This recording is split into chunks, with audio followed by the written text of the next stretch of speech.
Assalamu alaikum and welcome back to another episode of the new normal. कल के episode में हम लोगों ने थोड़ी सी बात की थी कि it's a black day. The black day ended with a lot of mishaps. इसको आप कहेंगे. लेट्स नॉट गो कि किसको ब्लेम करना चाहिए, किसको ब्लेम नहीं करना चाहिए. आई थिंक इस बात से हम अग्री कर सकते हैं कि जो भी हुआ है कल मेरे ख्याल में ठीक नहीं हुआ. फेडरल कैपिटल को जिस तरीके से हमने जला के रख दिया और एक लिटरली मैदान जंग बना दिया हम लोगों ने, मेरे ख्याल में काबिल बर्दाश्त भी नहीं है. ना इसकी भी जस्टिफिकेशन दे सकते हैं हम लोग कि क्यों हम लोग इस जगह पे उतर आए हैं. अगर चीज़ें इस तरह ही चलती जिस तरह कहा गया है तो 6-7 डेज़ के अंदर या may be in a few days time एक इंटरिम गवर्नमेंट को क्रिएट किया जाएगा और नेशनल असेंबली डिसॉल्व की जाएगी. सन 2018 में भी ऐसा ही हुआ था कि जब बजट आता है तो इंटरिम गवर्नमेंट सामने आ जाती है और इंटरिम गवर्नमेंट के थ्रू बजट क्रिएट करवाना है, बजट पास करवाना, I don't think is a mature thing to do for a country जिसको आई थिंक 70 साल हो चुके हैं इंडिपेंडेंस लिए हुए. हाँ, शुरू के 4-5 साल हो शायद समझ में आ सकती है. मेरे ख्याल में वो भी आज समझ किसी को नहीं आएगी. पर किसी के हाथ में रेंज देना 1-2 क्वार्टर्स के लिए या 1 क्वार्टर के लिए, 3 महीने के लिए शायद, और उन्हें कहा जाए कि पूरे अगले साल का बजट बना के दे दें हमें, आई डोंट थिंक वो एक फीजिबल चीज़ होगी करने के लिए. सो आई होप शायद हम सारे दुआ करें कि कुछ रीजनेबल मैच्योर वो लोग जिनके इंटरेस्ट इस मुल्क में लाए करते हैं वही बजट प्रपोजल्स के लिए और बजट की तैयारी करें.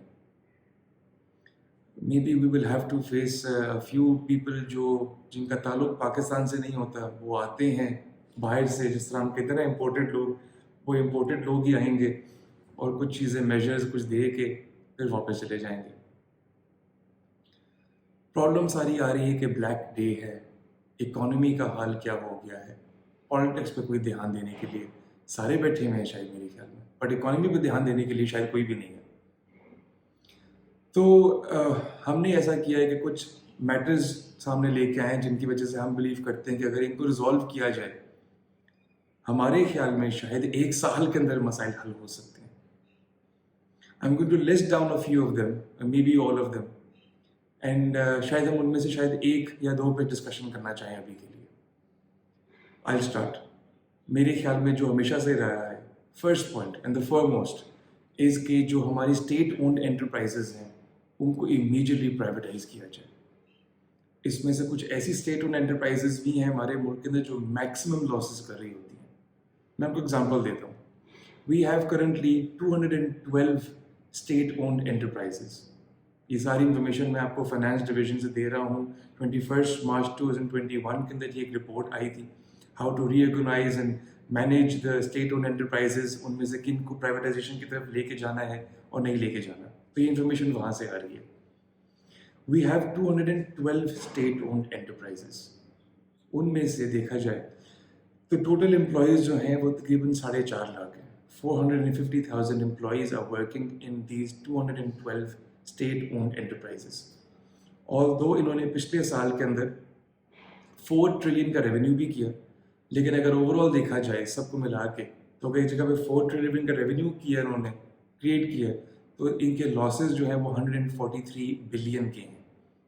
ये मैं 1 साल की बात कर रहा हूँ आपसे. 1 साल में 143 बिलियन के लॉसेस हैं. अगर आप इसको कन्वर्ट करें तो 1 साल का लॉस जो है वो $0.7 बिलियन का है. आप अंदाज़ा लगा लें पिछले 10 साल में हमने कितने लॉसेस किए होंगे इनके. शायद मिल मिला के हम लोग 10 बिलियन पे तो आ ही सकते हैं. अगर हम लोग इनको रिलीज़ करना शुरू कर दें, प्राइवेट एंटिटीज़ को इनको सेल किया जाए, मेरे ख्याल में इनसे ज़्यादा कैपिटल इकट्ठा हो सकेगा, क्योंकि इन स्टेट ओन्ड एंटरप्राइजेस के फ्यूचर गोइंग प्रॉफिट्स तो है ही हैं, बट इनकी फिक्स्ड एसेट्स भी होते हैं जो कंपनी के अंदर आते हैं. तो मेरे ख्याल में एक बहुत बड़ी एक रेवेन्यू स्ट्रीम क्रिएट हो जाएगी गवर्नमेंट के लिए, and maybe it will be the perfect thing to rid us of all the debts, if not all, a majority of the debts through this measure. क्यों ये नहीं हो सका हमारे मुल्क के अंदर पहले, आई वुडंट नो. पर जिस तरह आप देख सकते हैं कि हमारे मुल्क के अंदर इन स्टेट ओन्ड एंटरप्राइजेस के लॉसेस जो हैं वो एक्सट्रीमली हाई हैं. दैट इज़ वन एस्पेक्ट जो मैं बिलीव करता हूँ. मेरे ख्याल में मैं सिर्फ अकेला नहीं हूँ, बहुत इकोनॉमिस्ट्स हैं, बहुत लोग जो न्यूज़ में लिखते हैं, न्यूज़पेपर्स में लिखते हैं, अपनी ओपिनियंस देते हैं कि स्टेट ओन्ड एंटरप्राइजेस से बाहर निकलना बहुत ज़रूरी हो चुका है हमारे लिए. इसके अलावा अदर मेजर्स जिनके बारे में मैं बात करना चाहूँगा. हम लोगों को सेंट्रल बैंक बोरिंग की तरफ दोबारा जाना पड़ेगा. कमर्शियल बैंक की बोरिंग हम लोगों ने ऑन करवा दी और IMF के रूल्स के तहत या लिमिटेशंस के तहत हम लोग सेंट्रल बैंक के थ्रू बोरिंग नहीं कर रहे हो. नुकसान क्या होता है जब कमर्शियल बैंक्स बोरिंग करते हैं, वो सारे टेबल्स उठा लेते हैं. अभी तक मेरे ख्याल में बिलियंस ट्रिलियंस के अंदर जो है हुकूमत पाकिस्तान वो कमर्शियल बैंक से बोरिंग कर रही है. उसका नुकसान स्ट्रेट हुए जब कमर्शियल बैंक एक क्लाइंट को इतनी बड़ी बोरिंग दे देता है, छोटे बड़े स्प्रेड जिस मर्जी स्प्रेड पे, वो रियलाइज़ करता है कि यार व्हाट इज़ द नीड कि मैं 6,000 या 6 लाख ऑर्गेनाइजेशंस या इंडिविजुअल्स के पास जाके उनको हाउस लीज की ऑप्शन दूँ, कार लीज की ऑप्शन दूँ, जब मैंने तकरीबन कोई 20 लाख लोगों के जो मैंने रेवेन्यूज क्रिएट करने थे अपने बैंक के, वो मैंने सिर्फ गवर्नमेंट एंटिटी से कर दी. Safe, secured, guaranteed payment. उनको क्या ज़रूरत है कुछ और करने की.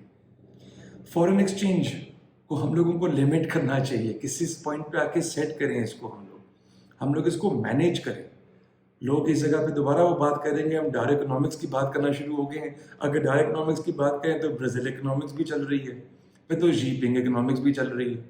क्योंकि दुनिया के मेरे ख्याल में 208 212 मुल्कों में से 220 मुल्कों में से almost 30-40 countries are managing their exchange rate. वो मैनेज करते हैं. हमें पता नहीं क्यों लगता है कि हमने फ्री मार्केट इकोनॉमी के लिए जाना है. तो आई रियली थिंक, मेरे ख्याल में अगेन मैं अकेला नहीं हूँ, बहुत लोग इसके बारे में बात करेंगे, शायद एडवोकेट करेंगे इस बात को कि मैनेज्ड एक्सचेंज रेट होना चाहिए. आई एम नॉट सेइंग इसको 160 पे लेके आ जाएं वापस, बट आई डू से कि 180, 200 and I am sorry to say even 220 pay back करके इसको मैनेज किया जाए, वहाँ पे कंट्रोल किया जाए. Because reason is what, we need stability and stability is very very important. This will facilitate the stability process of our country. We really need to start thinking about these things. लोग तो सोच रहे हैं, economist भी कह रहे हैं, and I'm sure government divisions, finance divisions के भी लोग ये बात करते होंगे, ब्यूरोक्रेसी भी ये बात करती होगी, but may be nobody is taking it seriously. हम लिटरली वेट कर रहे हैं उस दिन का कि केक का साइज छोटा हो जाए और हम अपने पाई का साइज बढ़ाते रहे. हम ये नहीं कर सकेंगे. It is not a sustainable way to move forward in the future for a country which is stricken by so many concerns. मैंने पहले भी डिस्कस की ये बात. We have a lot of external pressures.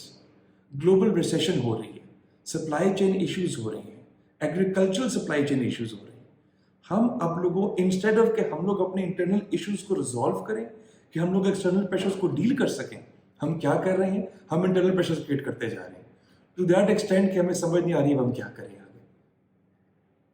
So we need to focus on a few matters, starting with state-owned enterprises, and a lot of these things जो मैंने आपसे briefly discuss की हैं. And hopefully we'll start on working on these and tell you the details of them as well. But the priority one right now for any government, the current, the caretaker government or the new government, should be state-owned enterprises need to be privatized on urgent basis. Till next time, thank you and bye-bye.